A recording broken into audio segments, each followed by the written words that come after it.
नमस्कार, Byju's exam prep IAS Hindi platform पर आपका स्वागत है।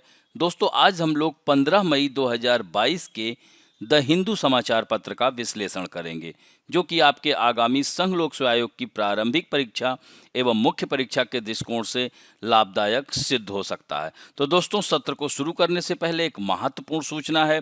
जैसा कि आप लोगों को पता है कि टारगेट प्रीलिम्स 2022 के लिए 27 अप्रैल से प्रतिदिन 10 बजे से लेकर के 12 बजे तक यह कक्षाएं आयोजित की जा रही हैं।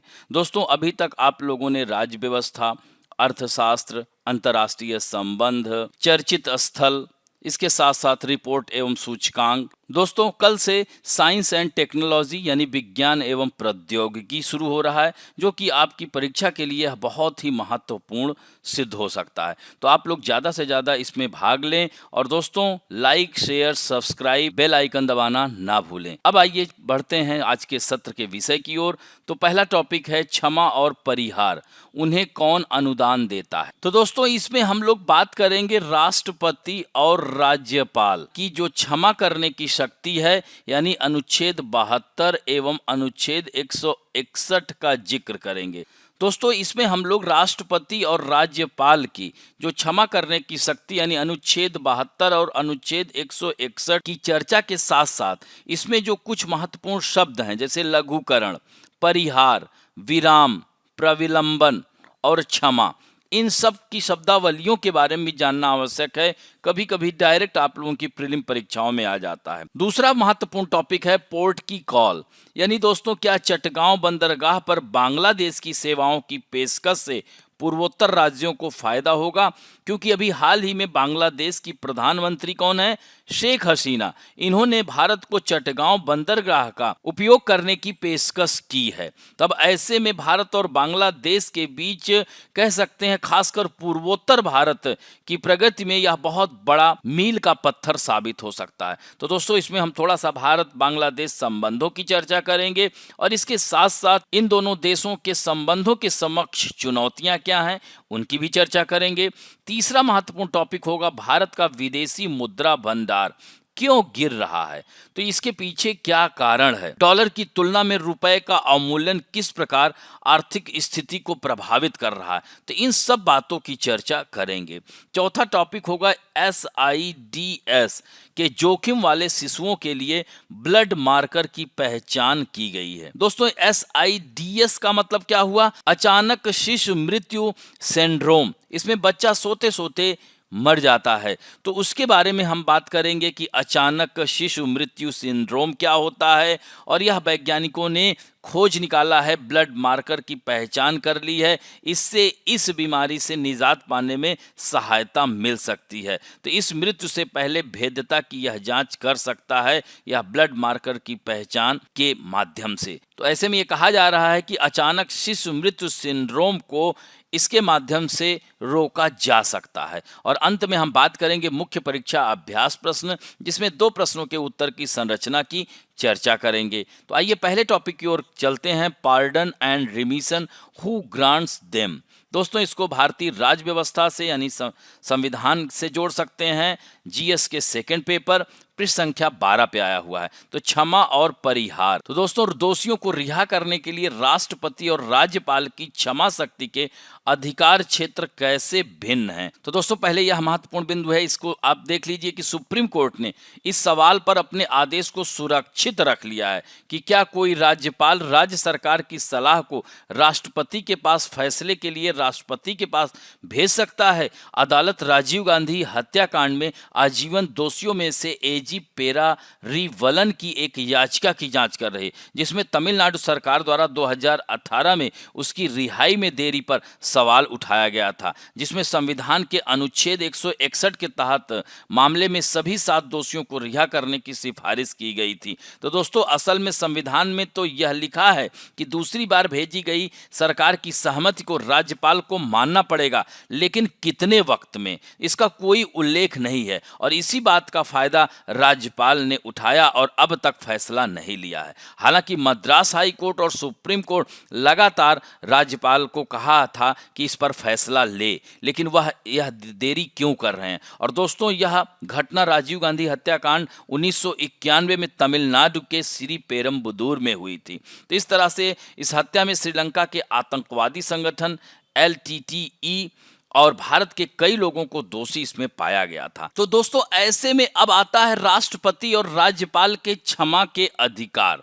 तो भारत के संविधान में किसी सजा को माफ करने का अधिकार दो संवैधानिक पदाधिकारियों को है। वह कौन कौन? राष्ट्रपति और राज्यपाल। लेकिन यह अधिकार अमेरिकी राष्ट्रपति की तरह इन्हें नहीं मिले हैं, क्योंकि अमेरिका का राष्ट्रपति खुद को भी किसी अपराध के लिए माफ कर सकता है।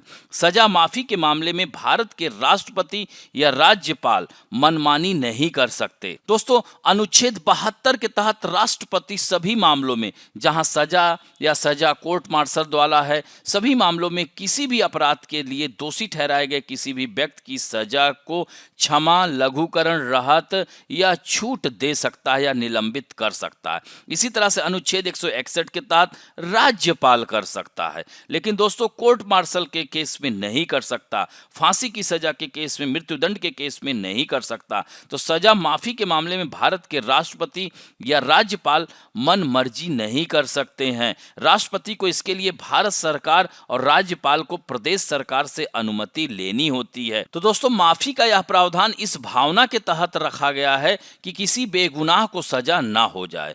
जब किसी शख्स को लगता है कि उसे निचली अदालत में न्याय नहीं मिला, तो वह उसके ठीक ऊपर वाली अदालत में जाता है और यूं करते करते case session court, high court से होते हुए सुप्रीम कोर्ट तक पहुंच जाता है। और इस तरह से ठीक ऊपरी अदालत में केवल दोषी ही नहीं, पीड़ित भी अपील कर सकता है।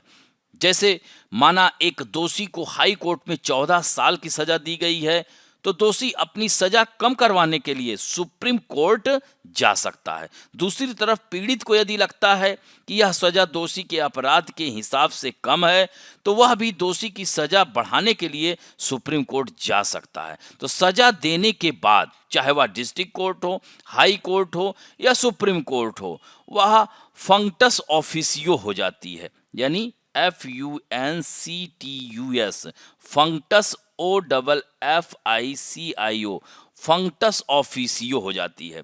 इसका मतलब क्या हुआ? यानी अब उन कोर्ट के अधिकार समाप्त हो जाते हैं, इसलिए वो सजा को घटा बढ़ा नहीं सकती, पार्डन या रेमिशन नहीं दे सकती। अब जब इस दौरान सबसे अंतिम सुनवाई वाली अदालत यानी सुप्रीम कोर्ट के ऊपर कोई कोर्ट नहीं बचती, तो दोषी के पास सुप्रीम कोर्ट की सजा स्वीकार करने के अलावा कोई और विकल्प नहीं रहता, चाहे फिर उसे सुप्रीम कोर्ट ने फांसी की सजा ही क्यों न दी हो। अब इस फांसी की सजा पाए दोषी के पास बेशक न्यायिक प्रक्रिया में तो कोई विकल्प नहीं बचता, लेकिन न्यायिक प्रक्रिया से इतर भी इसके लिए आशा की एक किरण होती है। वह कौन है? राष्ट्रपति और राज्यपाल। दोस्तों, संविधान के अनुच्छेद 72 में जैसा कि बताया और अनुच्छेद 161 के तहत राज्यपाल सजा को माफ कर सकते हैं, स्थगित कर सकते हैं, कम कर सकते हैं, उसमें बदलाव कर सकते हैं। हालांकि फांसी की सजा को माफ करने का अधिकार सिर्फ राष्ट्रपति के पास है और यह फैसला राज्यपाल के अधिकार क्षेत्र से बाहर है। तो इस तरह से न्यायिक प्रक्रिया में उसके पास कोई विकल्प नहीं बचता। यह बात समझनी बहुत महत्वपूर्ण है, क्योंकि न्यायालय ने जो न्याय दिया है वह एकदम सही है। यदि राष्ट्रपति ने उसकी सजा में ढील दी है, तो इसका मतलब ये नहीं है कि उसकी पिछली अदालतों में न्याय नहीं हुआ था। इसका मतलब तो दरअसल यह है कि उसके साथ उच्चतम न्यायालय ने पूरा न्याय किया था और सारी बातें सोच समझ कर ही उसे फांसी दी गई है। तो ये तो बस राष्ट्रपति या राज्यपाल की दया है, उन्होंने दोषी को माफ कर उसकी सजा स्थगित कर दी है या कम कर दी है या उसमें बदलाव कर दिया है। एक उदाहरण लेकर हम समझते हैं इसमें कि यदि किसी दोषी को हाई कोर्ट फांसी की सजा देता है और सुप्रीम कोर्ट उसे बरी कर देता है, तो वह बरी हुआ शख्स कह सकता है कि वह निर्दोष था। जबकि यदि किसी दोषी को सुप्रीम कोर्ट फांसी की सजा देता है और राष्ट्रपति उसकी सजा माफ कर देते हैं, तो वह यह नहीं कह सकता है कि वह निर्दोष था, बल्कि उसे यह ऐसा कहना चाहिए इसलिए कि वह दोषी था, लेकिन राष्ट्रपति ने उसकी सजा माफ कर दी। तो राष्ट्रपति और राज्यपाल को दी गई शक्ति या विशेषाधिकार इस अवधारणा पर आधारित है कि राजा किसी भी अपराधी के दंड को क्षमा कर सकता है, चूंकि राजा देश का प्रमुख होता था। अतः यह शक्ति संविधान के द्वारा देश एवं राज्य के प्रमुख क्रमशः राष्ट्रपति और राज्यपाल में निहित की गई है। अब ये जो माफी है, राष्ट्रपति अपनी मर्जी से किसी को भी ऐसा नहीं दे देते। संविधान में साफ कहा गया है कि राष्ट्रपति मंत्रिपरिषद से सलाह लेकर ही माफी या छूट दे सकते हैं। दरअसल गृह मंत्रालय राष्ट्रपति को लिखित में अपना पक्ष देता है और इसे ही कैबिनेट का पक्ष मानकर राष्ट्रपति दया याचिका पर फैसला देते हैं। दया याचिका देने का जो प्रोटोकॉल है, उसके अनुसार जरूरी नहीं कि अपराधी ही दया याचिका लिखकर या साइन करके दे, या विदेश का भी कोई भी व्यक्ति राष्ट्रपति या गृह मंत्रालय को दया याचिका भेज सकता है और दया याचिका राज्यपाल के द्वारा भी गृह मंत्रालय या राष्ट्रपति को भेजी जा सकती है। जब तक राष्ट्रपति सुप्रीम कोर्ट द्वारा दिए गए मृत्युदंड पर विचार कर रहे होते हैं, तब तक दोषी का मृत्युदंड स्थगित रखा जाता है। तो संविधान के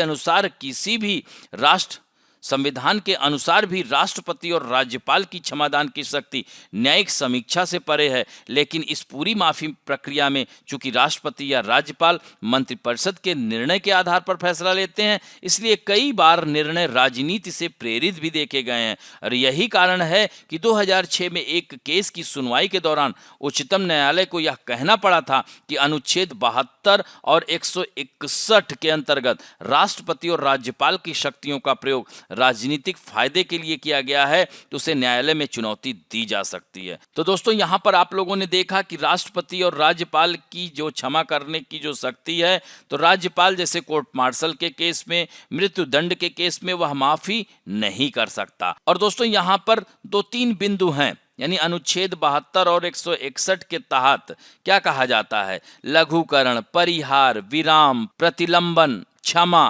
तो ये सब शब्दावलियां भी आप लोगों को जानना आवश्यक है। लघुकरण मतलब क्या होता है कि इसमें सजा की प्रकृति या नेचर को बदल दिया जाता है। मतलब अगर मौत की सजा दी गई है तो उसे बदलकर कठोर कारावास में बदल दिया जाता है। इसी तरह से परिहार याद रखिएगा, इसे रिमिशन कहते हैं। तो यह एक तरह से सजा की अवधि को कम करना है। याद रहे, इसमें सजा का नेचर नहीं बदला जा रहा है। मान लीजिए किसी को 2 साल के कठोर कारावास की सजा मिली है, तो उसे बदलकर 1 साल के कठोर कारावास में बदल दिया जाता है। विराम यानी इसको रिस्पाइट कहते हैं, किसी खास वजह से सजा को कम कर दिया जाए। मान लीजिए कि कोई सजा के दौरान अपंग हो गया, या किसी महिला कैदी ने बच्चे को जन्म दिया, या वह गर्भवती है, ऐसी परिस्थिति में सजा को विराम दिया जा सकता है। मतलब सजा होगी लेकिन कुछ दिन के लिए रोक दी जाती है। और प्रविलंबन, जिसे रिप्राइव कहते हैं, रिप्राइव मतलब यानी माना कि किसी अपराध के लिए सजा मिली लेकिन दंड को कुछ समय के लिए टाल दिया गया। मिसाल के तौर पर अगर देखा जाए तो फांसी को कुछ समय के लिए टालना। तो विराम और प्रविलंबन में यही फर्क है कि विराम के लिए कुछ खास परिस्थितियां चाहिए, प्रविलंबन के लिए नहीं। दोस्तों, क्षमा यह पूरी तरह से माफी है, यानी तकनीकी मतलब यही है कि माफी के बाद किसी को भले ही कोर्ट ने सजा दी हो, उसे मुजरिम नहीं कहा जा सकता। ऐसा मान लीजिए कि तकनीकी तौर पर अपराध कभी हुआ ही नहीं।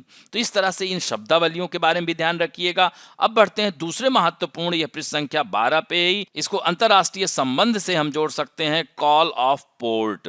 दोस्तों, पोर्ट की कॉल क्या चटगांव बंदरगाह पर बांग्लादेश की सेवाओं की पेशकश से पूर्वोत्तर राज्यों को फायदा होगा? तो यहाँ पर अगर हम बात करें तो इस पूर्वोत्तर राज्यों पर बहुत ज़्यादा इसका सकारात्मक प्रभाव पड़ेगा। तो दोस्तों, हाल ही में बांग्लादेश की प्रधानमंत्री शेख हसीना ने भारत को चटगांव बंदरगाह का उपयोग करने की पेशकश की, जब विदेश मंत्री एस जयशंकर ने पिछले महीने ढाका में उन्हें नई दिल्ली में आमंत्रित करने के लिए बुलाया था। तो ये दोस्तों, यह देख सकते हैं कि चटगांव बंदरगाह भारत और बांग्लादेश के रिश्तों में एक नया मील का पत्थर साबित होगा। दोस्तों, कह सकते हैं कि भारत के खासकर पूर्वोत्तर राज्यों के लिए यह एक नई आशा की किरण लेकर आएगा। बांग्लादेश की सीमा से सटे पूर्वोत्तर राज्यों, अब याद रखना बांग्लादेश से सटे जो राज्य हैं, पत्री मेमिया याद रखिएगा। तो इसमें पत्री मेमिया का मतलब क्या हुआ, पश्चिम बंगाल, त्रिपुरा, मेघालय, मिजोरम और असम। तो इन राज्यों को बहुत लाभ मिल सकता है। तो दोस्तों यहाँ पर आप देख सकते हैं यह पूरा बांग्लादेश है, इधर पश्चिम बंगाल है, यहाँ पर आप असम देख सकते हैं, यह त्रिपुरा है, त्रिपुरा 3 ओर से घिरा हुआ है। तो इन राज्यों के लिए यह मील का पत्थर साबित होगा चटगांव बंदरगाह।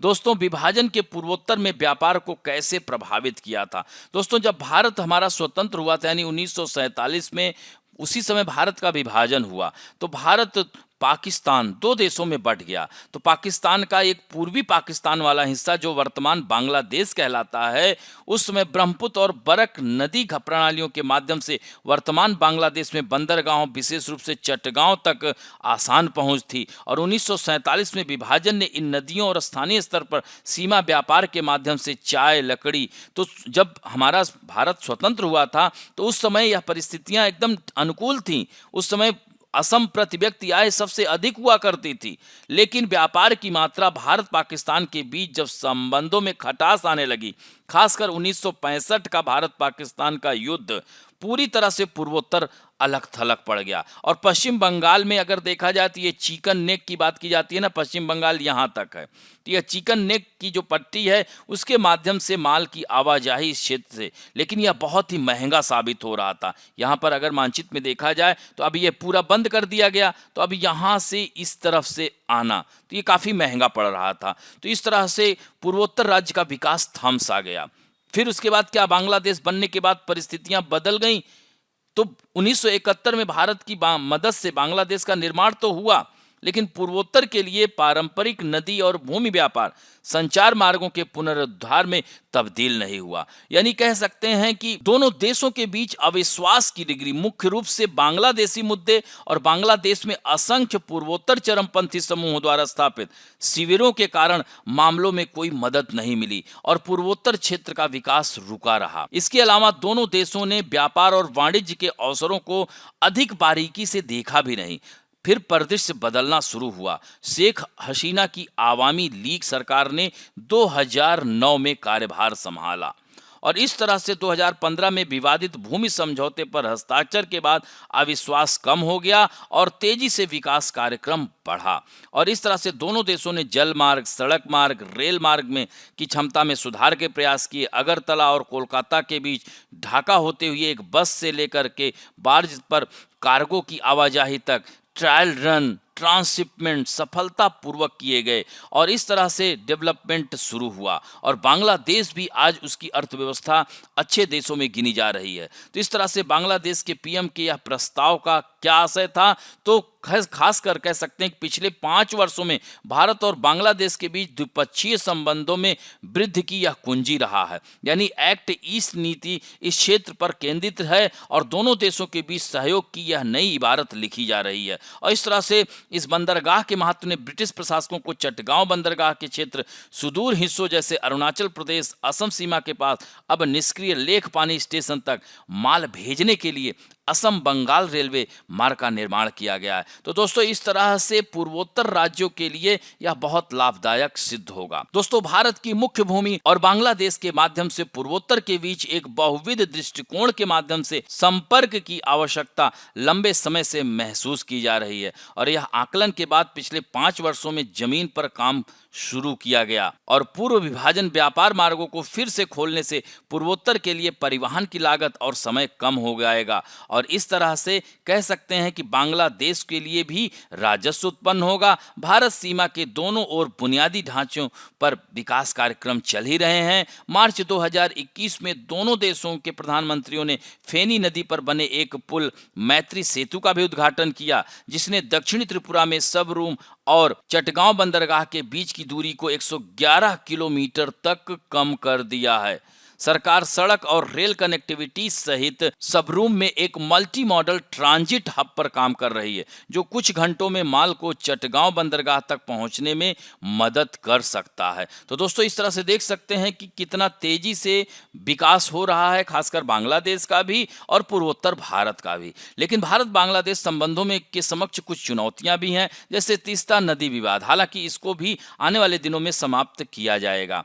अवैध प्रवासन ये बहुत बड़ी समस्या है राष्ट्रीय नागरिक रजिस्ट्रार और नागरिक संशोधन अधिनियम। यह भी एक कुछ कह सकते हैं कि संबंध में चुनौतियां हैं महत्वपूर्ण। और चीन का हस्तक्षेप, यानी भारत पड़ोस पहले की नीति को अच्छे से कार्य करने का कोशिश कर रहा है, लेकिन चीन लगातार हस्तक्षेप करता रहता है। यही कारण है कि यह सब प्रमुख चुनौतियों के रूप में है। फिर भी भारत और बांग्लादेश जिस तरह से विकास के क्रम में आगे चल रहे हैं, दोनों देशों को आपसी सहयोग, सहकारिता और समेकन पर काम जारी रखने की आवश्यकता है, तभी दोनों देशों का विकास संभव हो सकेगा। अब बढ़ते हैं नेक्स्ट प्रश्न संख्या 12 पे ही है। इसको अर्थव्यवस्था से जोड़ा जा सकता है। Why are India's foreign exchange reserves falling. दोस्तों, भारत का विदेशी मुद्रा भंडार क्यों गिर रहा है? डॉलर की तुलना में रुपए का अवमूल्यन किस प्रकार आर्थिक स्थिति को प्रभावित कर रहा है? तो दोस्तों, आप लोग देख ही सकते हैं कि वर्तमान स्थिति क्या है देश की। भारतीय रुपया इस सप्ताह भी अमेरिकी डॉलर के मुकाबले अब तक के सबसे निचले स्तर, सोचिए 77 रुपये यानी 77 रुपए के स्तर पर कमजोर होकर 77.63 पर बिका है। और कई विश्लेषकों का यही मानना है कि ये 80 रुपए प्रति डॉलर के स्तर पर पहुंच जाएगा। और अंतर्राष्ट्रीय मुद्रा कोष तो यहां तक कह रही है कि वित्त वर्ष 29 तक यह 94 रुपए से कमजोर होकर डॉलर के स्तर तक पहुंच जाएगा। तो दोस्तों, यहां पर यही बात की जा रही है कि रुपए का मूल्य क्या निर्धारित करता है।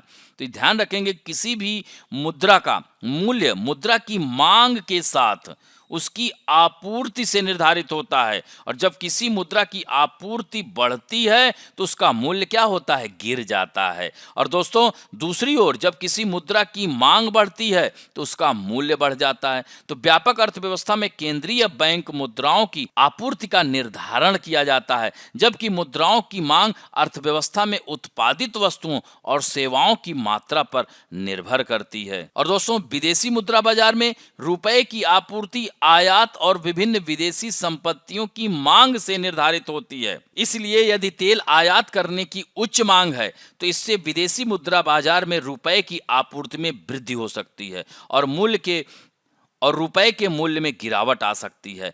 दूसरी ओर विदेशी मुद्रा बाजार में रुपए की मांग भारतीय निर्यात और अन्य घरेलू परिसंपत्तियों की विदेशी मांग पर निर्भर करती है। इसलिए उदाहरण के लिए, जब विदेशी निवेशकों में भारत में निवेश करने के लिए बहुत उत्साह होता है तो इससे विदेशी मुद्रा बाजार में डॉलर की आपूर्ति में वृद्धि हो सकती है, जिसके कारण डॉलर के मुकाबले रुपए का मूल्य बढ़ जाता है। तो दोस्तों, डॉलर के मुकाबले रुपए के मूल्य में गिरावट का कारण क्या है? तो इस साल मार्च के बाद से यूएस फेडरल रिजर्व अपनी बेंचमार्क ब्याज दर क्या कर रहा है? बढ़ा रहा है, जिससे निवेशकों में, खासकर जो उभरते बाजार जैसे भारत जैसे, तो उनकी पूंजी को खींचने का यह प्रयास कर रही है और वापस यूएस यानी अमेरिका में लाने के लिए। तो इस साल अब तक अमेरिकी डॉलर के मुकाबले काफी गिरावट आई है। यहां तक कि यूरो और येन जैसी विकसित बाजार मुद्राओं में भी डॉलर के मुकाबले मूल्य ह्रास हुआ है।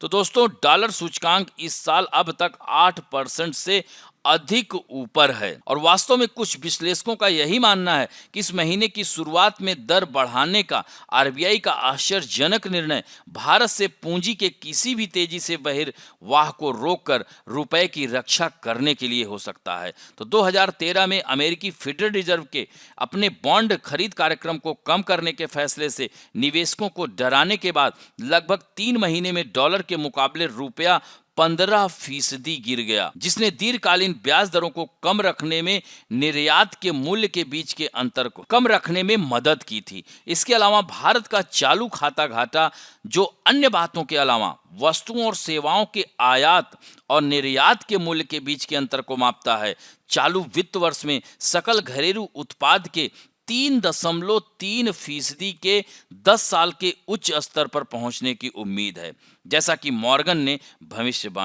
कि स्टैनली मॉर्गन ने भविष्यवाणी की थी। तो इसका मतलब यही है कि बढ़ती वैश्विक तेल कीमतों के बीच भारत की आयात मांग रुपए को नकारात्मक रूप से प्रभावित कर सकती है, जब तक कि विदेशी निवेशक देश में घाटे को पूरा करने के लिए पर्याप्त पूंजी नहीं डालते। लेकिन विदेशी निवेशकों के भारत में पूंजी लगाने की संभावना नहीं है। उदाहरण के लिए, यूएस यील्ड्स में यूएस 10 साल के कोषागार में निवेश की पैदावार बढ़ रही है। और दोस्तों इसका एक प्रमुख कारण भारत में लगातार उच्च घरेलू मूल्य मुद्रास्फीति रही है। भारत में उच्च मुद्रास्फीति से पता चलता है कि अमेरिकी फेडरल रिजर्व डॉलर बनाने की तुलना में आरबीआई तेज दर से रुपए बना रहा है। तो इसलिए जबकि पूंजी और व्यापार प्रवाह रुपए के मूल्य पर चर्चा में बहुत अधिक ध्यान आकर्षित करते हैं, तो उन दरों में अंतर जिस पर यूएस फेडरल रिजर्व और आरबीआई अपनी मुद्राओं की आपूर्ति को विनियमित करते हैं, मूल्य निर्धारित करने में बहुत बड़ी भूमिका निभा सकते हैं। दोस्तों कि विश्लेषकों का यही मानना है कि भारत और अमेरिका के बीच लंबी अवधि की मुद्रास्फीति में महत्वपूर्ण अंतर को देखते हुए लंबे समय में रुपए के डॉलर के मुकाबले मूल्य ह्रास जारी रहने की संभावना रहेगी। और दोस्तों आरबीआई भी घरेलू उपभोक्ता मूल्य मुद्रास्फीति पर लगाम लगाने की कोशिश कर रहा है, जो अप्रैल में 7.8% के 95 महीने के उच्चतम स्तर पर पहुंच गई थी। दरों में वृद्धि और तरलता को मजबूत करने की कोशिश कर रहा है। जैसे जैसे दुनिया भर में ब्याज दरें बढ़ती हैं, वैश्विक मंदी का खतरा बढ़ जाता है, क्योंकि अर्थव्यवस्थाएं सख्त मौद्रिक स्थितियों के अनुकूल हो जाती हैं। तो अब देखिए आगे क्या होता है। अब बढ़ते हैं दोस्तों पृष्ठ संख्या 11 पर सामान्य अध्ययन के सेकंड पेपर यानी स्वास्थ्य से इसको जोड़ सकते हैं। Blood marker identified for babies at risk of SIDS, यानी इसको क्या कहेंगे, सडन इन्फेंट डेथ सिंड्रोम कहते हैं। इसमें बच्चा सोते सोते बच्चे की मृत्यु हो जाती है। तो SIDS के जोखिम वाले शिशुओं के लिए ब्लड मार्कर की पहचान की गई है। और दोस्तों इससे मृत्यु से पहले भेद्यता की जांच हो सकती है। तो दोस्तों ऑस्ट्रेलियाई शोधकर्ताओं की टीम ने रक्त में एक जैव रासायनिक मार्कर की पहचान की है। तो नवजात शिशुओं को अचानक शिशु मृत्यु सिंड्रोम के जोखिम को पहचानने में यह मदद कर सकता है। दोस्तों शोधकर्ताओं ने यही अध्ययन में पाया है कि SIDS से मरने वाले बच्चों में जन्म के तुरंत बाद ब्यूटीरिल कोलिनेस्टरेज यानी जिसे BCHE कहते हैं नामक एंजाइम का स्तर कम था, उन्हीं बच्चों में मृत्यु देखी गई। तो दोस्तों BCHE मस्तिष्क के कामोत्तेजना मार्ग में एक प्रमुख भूमिका निभाता है और निम्न स्तर पर एक सोते हुए शिशु की जागने या उसके वातावरण पर प्रतिक्रिया करने की क्षमता को कम कर देता है। तो निष्कर्ष न केवल भविष्य के लिए आशा प्रदान करते हैं बल्कि अतीत के लिए यह उत्तर दे रहा है। तो ऑस्ट्रेलिया के वेस्टमीड में द चिल्ड्रन हॉस्पिटल के जो अध्ययन नेतृत्व करता है डॉक्टर कार्मेल हैरिंगटन ने यह कहा है कि यह आने वाले दिनों में खासकर स्पष्ट रूप से स्वस्थ बच्चा सो रहा है, जाग नहीं रहा है, यह हर माता पिता का दुस्वप्न है और अब तक यह जानने का कोई तरीका नहीं था कि कौन सा शिशु मर जाएगा, लेकिन अब ऐसा नहीं होगा। इस जो यह कह सकते हैं यह जो रासायनिक मार्कर की पहचान हुई है, इससे यह पता लगाया जा सकेगा। हमें मृत्यु से पहले भेद्यता का संकेत देने वाला यह पहला मार्कर मिल गया है। तो इससे इन शिशुओं की जान को बचाया जा सकता है। दोस्तों अचानक शिशु मृत्यु सिंड्रोम क्या है? तो अचानक शिशु मृत्यु सिंड्रोम, जिसे अचानक शिशु मृत्यु भी कहा जाता है, पालने में मौत इसे कहा जाता है। तो इस तरह से यह एक अजीब घटना है और खासकर 1 वर्ष से कम उम्र का बच्चा, जाहिरा तौर पर स्वस्थ व्यक्ति की अचानक अगर मृत्यु हो जाए बिना किसी स्पष्ट विवरण के, तो सोचिए क्या होता है। तो इस तरह से इन मामलों में अचानक शिशु मृत्यु सिंड्रोम के रूप में माना जाने के लिए आवश्यक शर्त यह है कि एक पूर्ण स्व परीक्षा, यानी इसका जो परीक्षण किया गया तो अभी तक मौत की कारण पता ही नहीं चल पाया है।